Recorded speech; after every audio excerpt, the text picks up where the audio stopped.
Hello बच्चों, मैं मुकुल अग्रवाल आज फिर से बीटेक मैथ्स 4 का एक नया लेक्चर लेके आया हूँ, जहाँ पर बच्चों आप लोगों को पार्शियल डिफरेंशिएशन इक्वेशन लीनियर के इक्वेशन के आप लोगों को एप्लीकेशंस कराए जा रहे थे, उसके क्वेश्चंस कराए गए थे। तो आइए बच्चों, आप लोगों ने सारे क्वेश्चंस कर लिए होंगे। तो चलिए बच्चों, आपके पास आपकी स्क्रीन पर एक नया न्यूमेरिकल दिखाई दे रहा है। Discuss the equation of vibrating string. आप लोगों को एक वाइब्रेटिंग स्ट्रिंग की इक्वेशन को क्या करना है बच्चों, डिस्कस करना है। तो आप लोग क्या मानेंगे, ये आप लोगों ने एक एंड मान लिया, दीवार मान ली, और यहाँ पर बच्चों आप लोगों ने स्ट्रिंग को, एक रस्सी को क्या कर दिया, बांध दिया। ठीक है, तो जब आप लोग इस पर क्या करेंगे, फोर्स लगाएंगे, तो बच्चों ये स्ट्रिंग क्या होगी, इस तरीके से क्या होगी, कुछ ना कुछ वाइब्रेट करेगी। तो जिसके लिए बच्चों इसकी इक्वेशन क्या बनती है, इक्वेशन ऑफ वाइब्रेटिंग स्ट्रिंग, ये आप लोगों को याद रखनी है। क्या होती है, del square Y upon del T square बराबर C square del square Y upon del X का स्क्वायर। ठीक है, तो बच्चों ये क्या है, आप लोगों की एक वाइब्रेटिंग स्ट्रिंग इक्वेशन है जो आप लोगों को याद रखनी है। इस इक्वेशन से ही आप लोगों को क्या करना है, सारा काम करना है। ठीक है, तो अभी इसको हम लोग मिटा देते हैं, इसको बाद में यूज करेंगे। तो ये इक्वेशन आप लोगों को याद रखनी है, जो भी स्ट्रिंग वगैरह या वाइब्रेशन बॉडी होगी उसके लिए आप लोगों की ये इक्वेशन होगी। तो चलिए बच्चों, आप क्या कह देंगे, यहाँ पर y फंक्शन होगा कैपिटल X कैपिटल T का, y का डेरिवेटिव एक बार आप x के अनुसार करेंगे तो t कांस्टेंट, डबल x के अनुसार डेरिवेटिव करेंगे अगेन करेंगे तो del square x upon del x का स्क्वायर। डबल क्यों करा बच्चों, यहाँ पर स्क्वायर है। ऐसे ही बच्चों आप लोग किसका डायरेक्ट लिख सकते हैं, t का डायरेक्ट डिफरेंशिएशन लिख सकते हैं डबल में, तो x हो जाएगा del square t upon del t का स्क्वायर।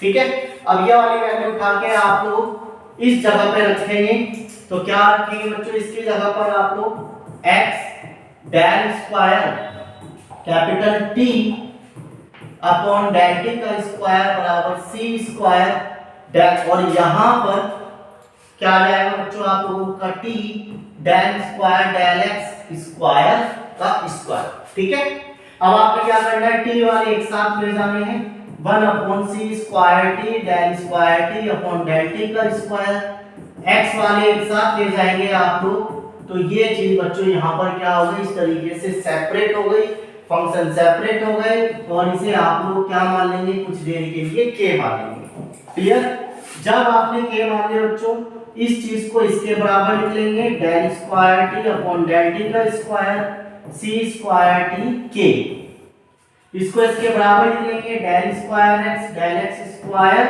x k। ठीक है, ये प्लस में ले जाएगा तो बच्चों माइनस में हो जाएगा, तो minus c square t k बराबर टू 0, और ये बन गया d square minus c square k, और t बाहर आ गया क्योंकि फंक्शन है, इसके लिए बच्चों ये प्लस में चल जाएगा तो माइनस में, ये बन जाएगा d स्क्वायर माइनस k, और कैपिटल X बाहर आ गया बराबर 0। अब बच्चों इसको इक्वेशन बना लो, m स्क्वायर माइनस k बराबर 0, तो m की वैल्यू आ जाएगी प्लस माइनस के अंडर रूट k। इसके लिए बच्चों m स्क्वायर बराबर c स्क्वायर k, तो जहां पर आप लोग m की वैल्यू क्या निकाल लेंगे, m की वैल्यू हो जाएगी c under root k plus minus. ठीक है, तो ये वैल्यू बच्चों आप लोगों की यहाँ पर इस तरीके से क्या हो गई, फॉर्म हो गई। यही चीज आप लोगों को निकालनी है। अब आपको इसका क्या बनाना है बच्चों, CF बनाना है, क्योंकि PI तो 0 रहेगा। अब CF बनाने के लिए बच्चों यहाँ पर कुछ कंडीशन होती है, आप लोगों को इसकी कंडीशन अप्लाई करनी पड़ेगी।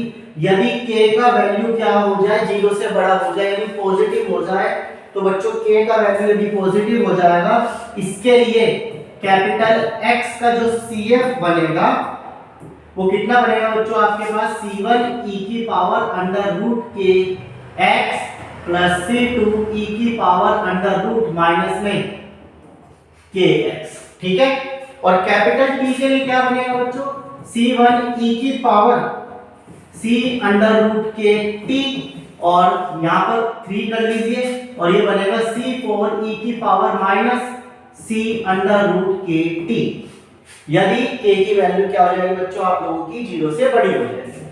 और यदि बच्चों k की वैल्यू क्या हो जाएगी 0 से बराबर हो जाएगी तो उसके लिए आप क्या लिखेंगे, यदि k की वैल्यू क्या हो गई 0 हो गई तो कैपिटल X की वैल्यू क्या बनेगी बच्चों, c1 प्लस x c2 ये बन जाएगी। और कैपिटल T के लिए क्या बनेगी, यहां पर आप लिखेंगे ये c3 प्लस स्मॉल t और c4, ठीक है। तो ये स्मॉल t के लिए आ गई, एक स्मॉल x के लिए आ गई, यानी कैपिटल X के लिए आ गई, और एक वैल्यू बच्चों किसके लिए आ गई आप लोगों की कैपिटल T के लिए आ गई, ठीक है। तो आई होप ये चीज यहाँ पर क्लियर होगी। अब यदि आप लोग क्या करेंगे, थर्ड केस अगर ले लें, क्या k की वैल्यू क्या हो जाए नेगेटिव हो जाए, k की वैल्यू अभी कैसे हो जाए नेगेटिव हो जाए, यानी इमेजिनरी आंसर मिलेगा, तो कैपिटल X के लिए वैल्यू क्या लिखेंगे बच्चों आप लोग, c1 cos अंडर रूट के x और c2 sin अंडर रूट के x, और कैपिटल T की वैल्यू क्या लिखेंगे, c3 cos c under root के t plus c4 sin c under root के t, ठीक है। तो ये कैपिटल X की वैल्यू आ गई, कैपिटल T की वैल्यू आ गई। तो बच्चों इनमें से कौन सी वैल्यू आप लोग कंसीडर करेंगे वाइब्रेटिंग स्ट्रिंग के लिए, तो बच्चों हम लोग थर्ड केस कंसीडर करेंगे वाइब्रेटिंग स्ट्रिंग के लिए। क्यों करेंगे, क्योंकि इसमें कोस आ रहा है साइन आ रहा है, तो जब कोई वेव वाइब्रेट करती है बच्चों तो वो साइन और कोस के ग्राफ की तरह क्या करती है, फॉर्म करती है, ठीक है। तो जहां पर अब फाइनल आंसर क्या बनेगा, आप लोगों का जो y था वो x t के बराबर था, तो x की वैल्यू बच्चों रखेंगे c1 cos अंडर रूट के x plus c2 sin under root के x, और कैपिटल T की वैल्यू बच्चों आप लोग यहां से रख लेंगे ये वाली, मल्टीप्लाई में c3 cos c under root के t plus c4 sin c under root के t, ठीक है। तो ये बच्चों आप लोगों की वाइब्रेटिंग स्ट्रिंग की एक इक्वेशन यहां पर क्या हो जाती है, फॉर्म हो जाती है, ठीक है। तो यदि आप लोगों से पूछा जाता है discuss the equation of vibrating string, तो आप लोगों को ये पहला केस भी करना है, दूसरा भी करना है, तीसरा भी करना है, और k बराबर लेस देन क्या होनी चाहिए, 0 से छोटी होनी चाहिए, जब ही आप लोगों की ये ग्राफ इस तरीके से बनेगा और यही इक्वेशन आप लोगों की यहाँ पर क्या होगी, फॉर्म होगी, ठीक है। तो आई होप आप लोगों को समझ में आ गया होगा। चलिए अगला देखते हैं क्या कंडीशन है।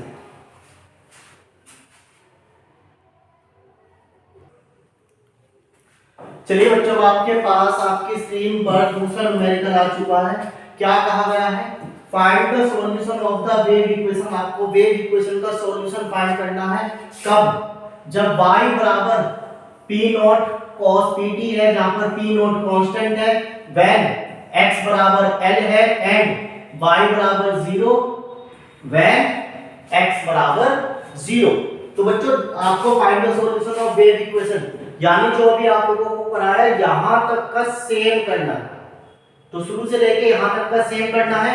उसके बाद आप लोगों को एक कंडीशन दे दी गई, अगेन इसी कंडीशन को इस्तेमाल करना है। तो आप क्या लिखेंगे, c1 cos अंडर रूट के x plus c2 sin under root के x, और यहां लिखेंगे c3 cos c under root के t plus c4 sin c under root के t। ये इक्वेशन कहां से आई बच्चों, आप लोग सोच रहे होंगे, ये इक्वेशन मैंने ये वाली इक्वेशन वहां पर लिख दी, ठीक है। तो ये इक्वेशन आप लोगों ने लिख दी। अब आप कंडीशन लगाएंगे क्या, x बराबर 0 है और y बराबर क्या है बच्चों 0, x बराबर 0 y बराबर 0, इसमें रखो y की जगह 0 x की जगह 0 रखोगे तो cos 0 1 होता है, तो c1 बचेगा, साइन की जगह 0 रखोगे तो 0 हो जाएगा, बचेगा क्या c3 cos c under root के टी और c4 sin c रूट के टी। ये चीज आ गई। तो बच्चों c1 की वैल्यू क्या हो जाएगी 0 हो जाएगी, इसमें से कोई वैल्यू 0 नहीं होगी क्योंकि t की कोई कंडीशन गिवन नहीं है। तो जब c1 0 आ गया तो y की वैल्यू क्या बची बच्चों बस c2 sin रूट के x और c3 cos c रूट के t plus c4 sin c root के t। ये कंडीशन आप लोगों की यहाँ पर क्या हो गई, इस तरीके से बच गई। अब आपको क्या कंडीशन दे दी गई, x बराबर l है और y बराबर p नॉट cos pt। ये कंडीशन आप लोगों ने रख दी है। तो रखेंगे यहाँ पर y की जगह पर p not cos pt, x की जगह पर l। ठीक है, इनके आपस में मल्टीप्लाई करके लिख लेंगे हम लोग c2 c3 sin रूट के x cos c रूट के t प्लस इसकी इसमें और इसकी इसमें c2 c4 sin c root के t और sin रूट के x। ये आ गई। अब उसने क्या कहा है x की जगह पर l रख दो, तो बच्चों यहां पर मैं क्या करूं x की जगह पर l रख देता हूं। ठीक है, जहां जहां x है वहां वहां हम लोग क्या रख लेंगे l रख लेंगे। ठीक है, तो यहां पर भी l है और यहां पर भी l हो गया। अब आप कंपेयर करो, तुलना करो, इसकी कंडीशन किसके साथ मैच कर रही है बच्चों, इसके साथ मैच कर रही है। अब आप कहेंगे इसके साथ नहीं मैच कर रही क्योंकि बच्चों यहाँ पे कोस है, यहाँ पे कोस नहीं, तो वाली कंडीशन हट जाएगी। यदि मैं इसके साथ क्या मान लूं +0, तो यानी ये पूरी कंडीशन बच्चों क्या हो जाएगी आप लोगों की 0 के बराबर हो गई, सब 0 हो गया। बचा क्या, सिर्फ हमारे पास p not cos pt equals to c2 c3 sin root के l cos c रूट के t। ये बच्चों c है। अब आप कंपेयर करोगे तो c नॉट c2 c3 किसके बराबर है p नॉट के बराबर है, यानी ये जो पूरी चीज है बच्चों किसके बराबर है p नॉट के बराबर है, और ये चीज बच्चों आप लोगों की इसके बराबर है।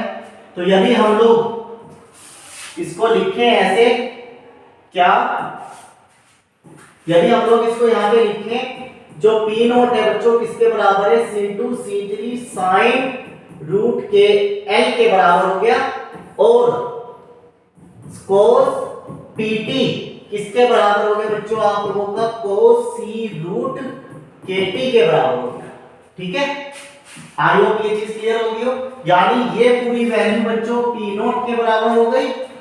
ठीक है, अब यहां से बच्चों आप लोग cos को कैंसिल कर लो, pt बराबर c अंडर रूट kt आ गया। अब यहां से आप लोग किसकी वैल्यू निकाल लो ये t से भी t कैंसिल हो गया, बचा क्या p बराबर c रूट k। तो आप लोग यदि यहां से c की वैल्यू निकालते हैं तो बचेगा क्या p अपॉन रूट k बचेगा। ठीक है, तो c की वैल्यू अगर आप निकालते हैं तो ये बचेगा, या बच्चों आप लोग रूट k की वैल्यू निकालते हैं तो p अपॉन c बचेगा। कोई सी भी एक चीज आप लोग लिख सकते हैं। अब ये वैल्यू आ गई आप लोगों की, और ये वैल्यू उठाकर ये वाली तो किसके बराबर हो गई 0 के बराबर हो गई, कि सारी 0 के बराबर चली गई इक्वल में।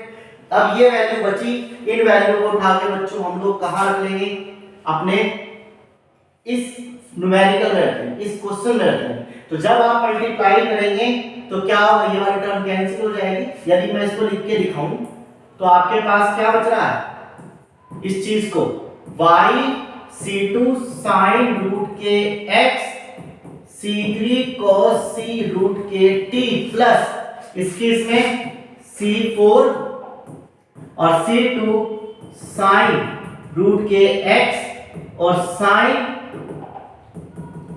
c रूट के t, यानी ये वैल्यू मल्टीप्लाई करके आ गया तो पूरा ही 0 हो गया। ये चीज बचा c2 c3 और sin रूट के किसके बराबर है बच्चों आप लोगों का p नॉट के बराबर है, तो मैं लिख दूंगा ये p नॉट हो गया।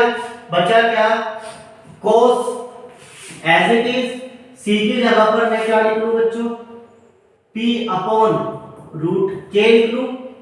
ठीक है, p की जगह क्या लिखूं, ये चीज लिख ले हम लोग और k एज इट इज आ गया और c एज इट इज, ठीक है। cos as it is, c की जगह पर क्या लिख दिया p अपॉन रूट k और root k as it is और t एज इट इज, ठीक है। अब यहां से अगर आप निकालना चाहिए तो यहां से ये कैंसिल हो जाएगा, तो y बराबर p नॉट cos pt बन जाएगा, ठीक है। तो ये तो यही चीज बन गई है ना, परंतु हमें ये चीज नहीं सोल्व करनी, हमें तो इसकी वैल्यू रखनी है। तो अब इसकी वैल्यू रखने के लिए दोबारा एक बार कंसेप्ट देखते हैं। तो y एज इट इज, यहां से आप c2 c3 की वैल्यू अगर निकाल लें तो कितना करेगा, p नॉट sin रूट के n, और ये बचेगी c2 c3 की वैल्यू, ठीक है। तो यहां से c2 c3 की जो वैल्यू आई है वो यहां रख लेंगे, तो बचेगा क्या, p नॉट sin रूट के n, और बचा क्या बच्चों आप लोगों के पास, cos c की जगह पर आप लोग क्या लिख लेंगे, c की जगह पर आप लोग लिख लेंगे p अपॉन रूट के और इनटू रूट के और t, रूट के कट गया, y बराबर p not cos pt upon sine under root के n। ये चीज बच्चों आप लोगों की यहां पर क्या हो गई, प्रूफ हो गई, ठीक है। तो ये थी आप लोगों की वेव इक्वेशन। सबसे पहले अगर ये क्वेश्चन आता है पूरे पेपर में आप लोगों को, तो सबसे पहले वो डेरिवेशन करना है यहां तक। उसके बाद बच्चों आप लोगों ने ये कंडीशन लगानी है, जो कंडीशन आपको दे दी गई है, और ये कंडीशन लगाकर आप लोगों को इसको सॉल्व करना है। तो आई हो बच्चों आप लोगों को वेव इक्वेशन यहां पर क्लियर होगी हो, समझ में आ गई।